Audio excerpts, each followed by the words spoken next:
Hey Wargamers, the Tau Index is right around the corner, 10th edition is right around the corner, and so let's talk about some of the biggest rules in 10th edition that you need to know if you are going to play Tau. Now, this isn't an exhaustive list. There are plenty of other rules that we're not going to talk about today, and of course, you really need to know all of the rules in order to use your army effectively, but some of the ones that have changed the most or affected the greatest number of units in the Codex are worth giving a little bit extra attention, and so we're going to start off with Fly. Now, Fly is a keyword, it's a rules ability that many units in the Tau Codex have, including battlesuits, vehicles, drones. Anything with a jetpack generally has Fly. And so Fly has changed pretty significantly in a pretty subtle way. So it used to be that when you measured movement for a model with Fly, you basically just ignored vertical distance. However, in 10th edition, you do account for vertical distance via the hypotenuse of movement. So if you look at this image here, you see the winged Tyranid Prime moving on top of a building. There is some movement taken up by the elevational change that he's going through, right? So it's not that you have to measure over and then up, but you do have to take the hypotenuse, right? That shortest distance between those 2 points, base to base. And so you no longer ignore vertical distance entirely, which means that you functionally have a reduction in your movement, right? If you're going up on top of something, you actually have to pay some movement for that. So if you're playing on a board that has really tall terrain, that is going to be challenging for you to navigate. In some cases, you may not even be able to get on top of it. Like if there's a giant mountain in the middle of the board, that might be too tall for you to get on top of. So you got to pay attention to what this base-to-base movement really is in 10th edition. So pay attention to your movement, pay attention to your opponent's movement. Make sure that both you and your opponent are moving appropriately and consistently. This does provide a little bit more intuitive baseline for movement, though. I think that this is probably a good change because, you have to think about that vertical distance in some way, right? It didn't really make sense that a unit could stand on the ground, use a jump pack or a jet pack, fly over this thing that was, a mile tall and then land back on the other side of it without any effect at all. So I think this is more intuitive. I appreciate how this is, a simplified version of that rule, really. Even though it requires a little bit more, work, it still actually is more simple because you don't have to, do some mental gymnastics. There's less assumptions you have to make, right? You just measure base to base and that's it. I like that. And it still ignores vertical distance if you're ending at the same elevation, right? So you're moving base to base, but you, if your base is, at the same elevation that you were originally, that essentially doesn't matter. So basically, your fly movement is subtly different, but in a way that you really do have to pay attention to it. A much more substantial change comes in the form of Overwatch. Now, Overwatch used to be a reactionary thing that you did when you were charged, but now Overwatch is much more akin to the reactions of the Horus Heresy game. This is a stratagem that you use in your opponent's movement or charge phase just after they are set up, or start or end any type of movement, really, within 24 inches of you. So you can fire Overwatch at a lot of different targets throughout the game, right? Not just things that are charging you.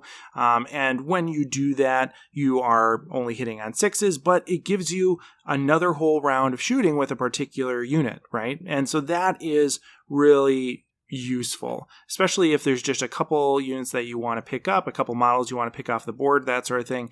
Firing Overwatch is a really useful thing for all armies, but especially for Tau.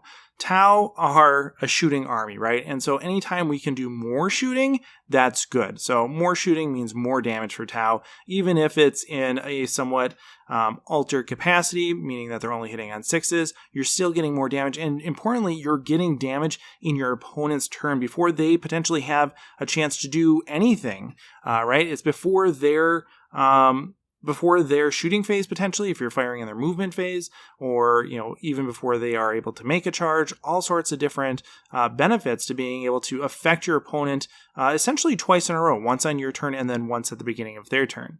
So that is really powerful, and it allows for some reactive gameplay based on Tau's most powerful tool, their weapons, right?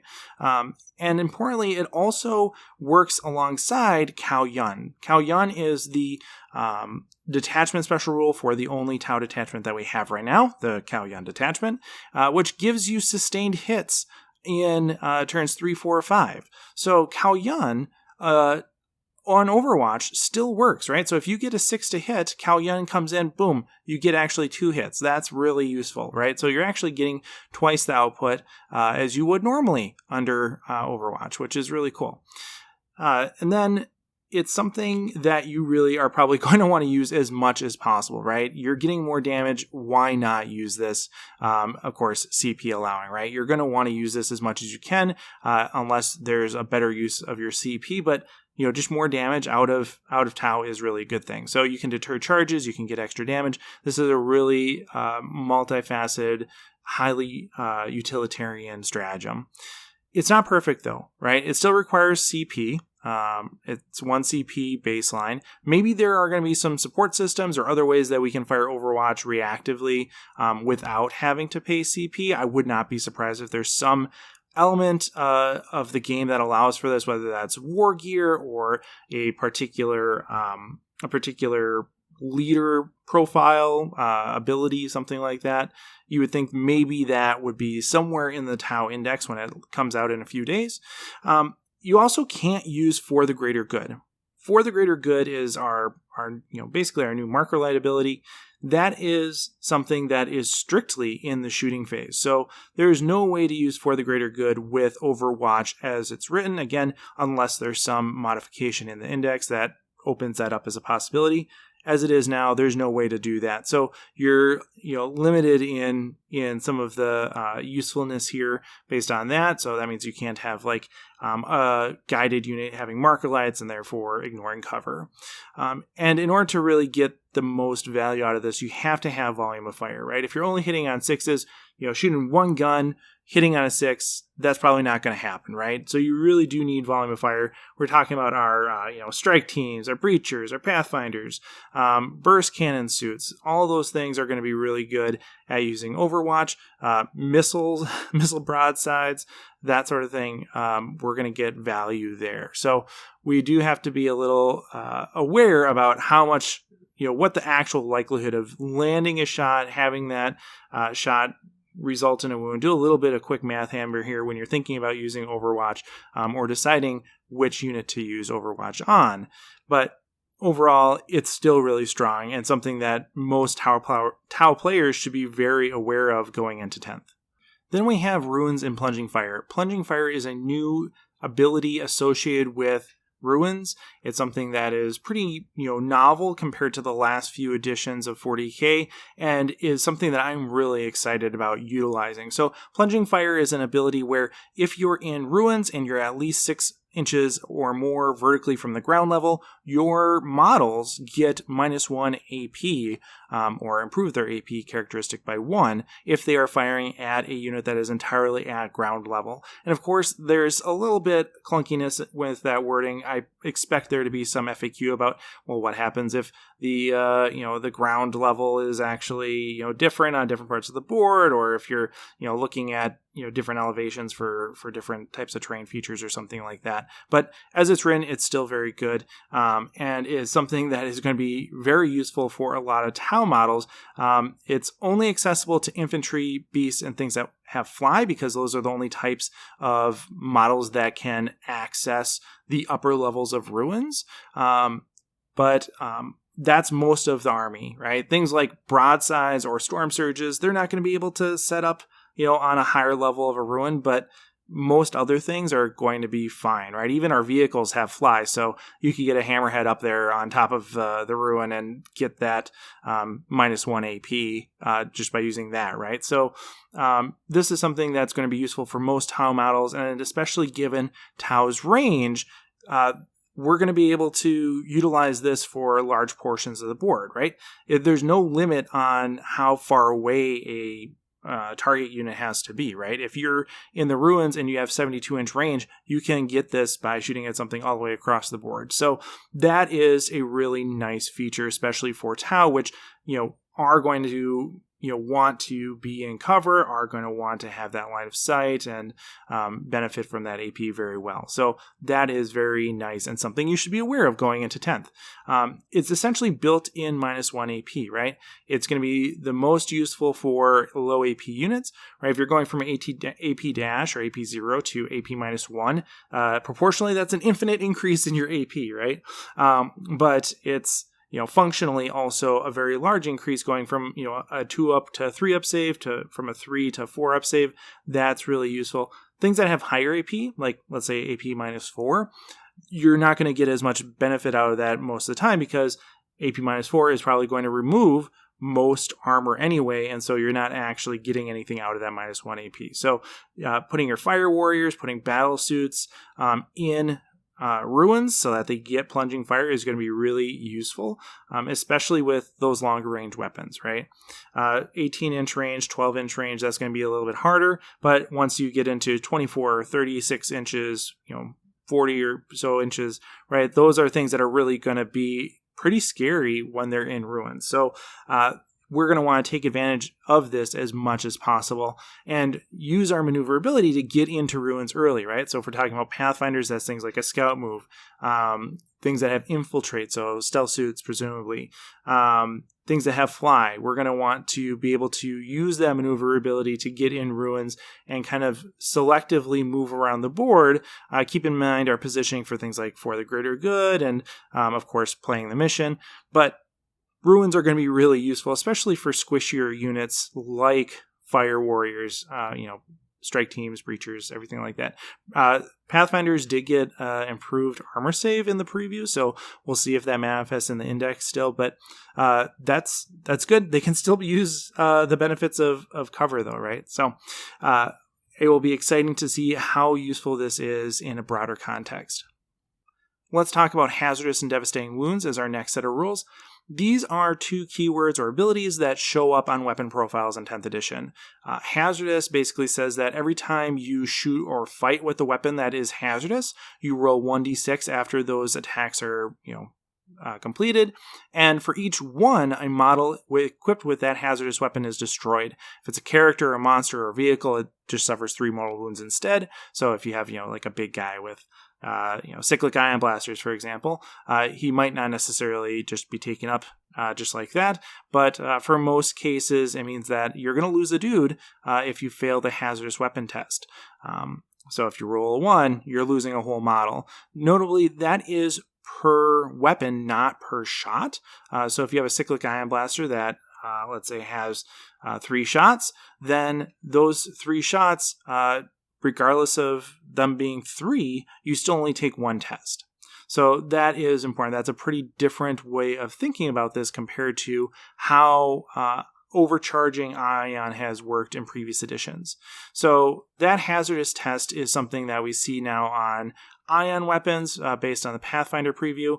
Hazardous tests are completed per weapon, not per shot, and it's a separate test, right? It's separate from the actual attack itself. So the attack is executed, it goes till completion, but regardless of whether that attack hits or wounds or anything like that, you take the test at the end.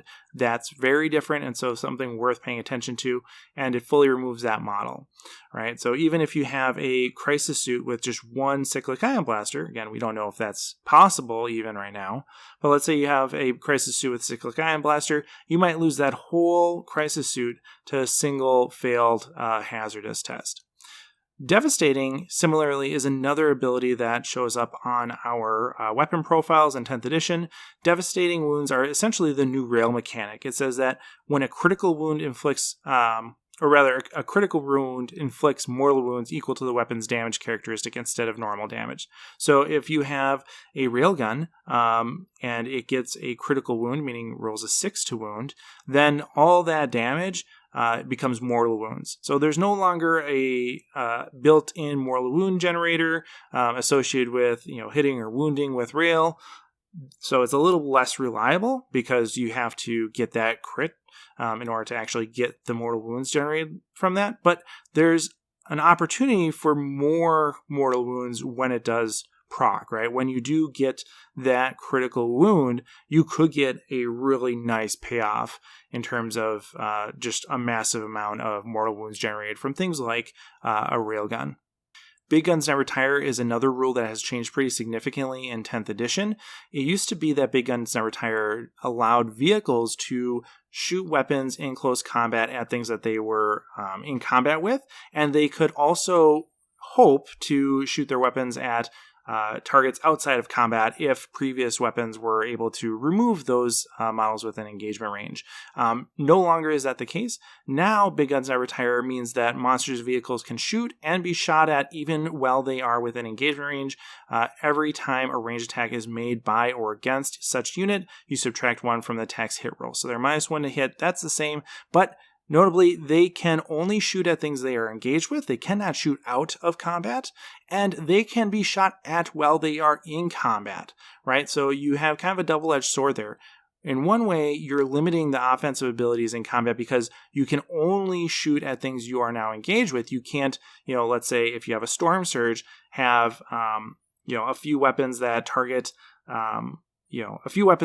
the things that are tar pitting you, and then allocate your big stuff to something else because you're going to be able to remove that tar pit. Now you have to shoot everything that you got just at the thing that's tar pitting you. And then you're also more vulnerable because you can be shot at while you're in combat. So vehicles are, in some ways, much more vulnerable because of this change. And then there's Battle Shock. Battle Shock is something that we have heard a lot about. There's been a lot of conversation about Battle Shock because it's a new mechanic and it really seems positioned to strongly affect a large portion of the game, right? Battle Shock is something that you do in the command phase for any unit that is below half strength, or if there's something that is causing you to take Battle Shock, even if you're not below strength. And if you fail this Battle Shock test by not rolling above your leadership, your unit is now basically inert. They can't control objectives. You can't use stratagems on them. They have to take desperate escape tests if they fall back. So they are really, really, ineffective if they fail Battle Shock. And so loss management is super important in 10th. You don't want your units to be below half strength. You don't want them to be below 50% of their starting strength. And so it's not a one and done mechanic, right? It's something that is persistent. If on turn 1 you lose half your unit and nothing else happens to them, you still have to take Battle Shock every single turn and make sure that that unit stays in fighting order. And because it removes objective controls and prevents stratagem use, it can really limit the efficacy of any unit in the game, and that's really detrimental if you're looking at some of your star units failing Battle Shock. So paying attention to how Battle Shock works and mitigating Battle Shock in your army is a whole new component of the game and something that really makes leadership much more of a important mechanic than it has been in essentially any edition in the past. And so it's something that you have to deal with. Every unit will have to contend with Battle Shock tests, and you're going to have extra pressure not only from losing units to the game, but based on the abilities of some units and special rules for some factions. All those things are going to come together and push Battle Shock as something that you have to think about throughout the course of the game. If you're not thinking about it, you're probably missing something, right? And so hopefully there are some mechanics that will alleviate Battle Shock, particularly if we're thinking about Tau, right? Bonding, the bonding knife ritual, probably if it has some manifestation in the game in 10th edition, it would have some effect on Battle Shock. So give them some capacity to mitigate Battle Shock tests, maybe count them as not being below half strength, even if they are, or something like that. But the unfortunate thing is that we didn't see this show up in the Pathfinder preview at all, and so that seems pretty unlikely because Pathfinder's Fire Wars in general are some of the units that we're most used to seeing having a bonding knife or having the bonding knife ritual as a special rule. So probably doesn't bode well for that actually being something incorporated into the index, but maybe there's a stratagem or a detachment mechanic in a future detachment that will allow for this. Ethereals seem like they would be positioned well to mitigate battle shock, hopefully, right? Like maybe one of the things that Ethereals do is the failure is not an option special rule that's popped up in multiple editions of the past and had a pretty wide array of benefits and costs, frankly. Maybe that's something that comes to play here in 10th. Maybe Ethereals, prevent battle shock for units within, 9 inches or something like that. I don't know. We'll have to see when the index pops in a few days. But hopefully there's some mechanic there that allows Ethereals to mitigate battle shock. Otherwise, some of these units like Fire Wars are going to be in really rough shape depending on how the game goes for them. And the last rule we're going to talk about is Disembarkation.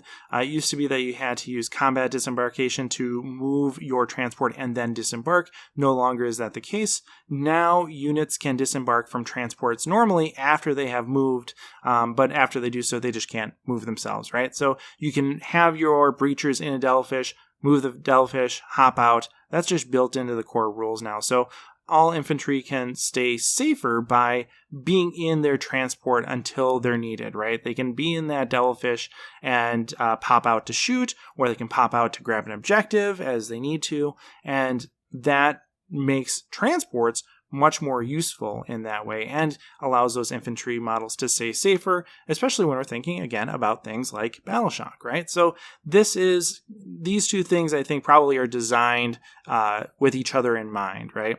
And so it's something that we're really going to want to see for things like breachers. We're going to see it broadly, right? Like for Pathfinders are probably going to want to have a devilfish too, but especially for breachers, we're going to see a lot of use out of this new disembarkation rule, assuming that breachers are worth bringing, right? If they're not worth bringing, then we won't get that much use out of it for breachers, but you can still use it for Pathfinders, you can still use it for strike teams, right?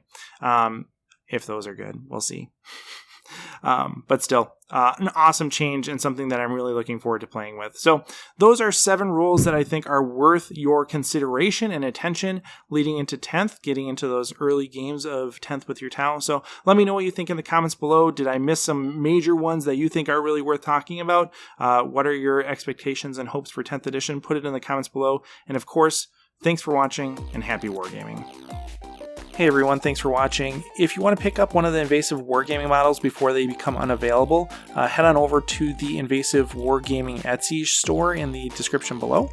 Also, if you like this video, you should know that it is made possible by my kind sponsor, the Magnet Baron, as well as the excellent folks over on Patreon.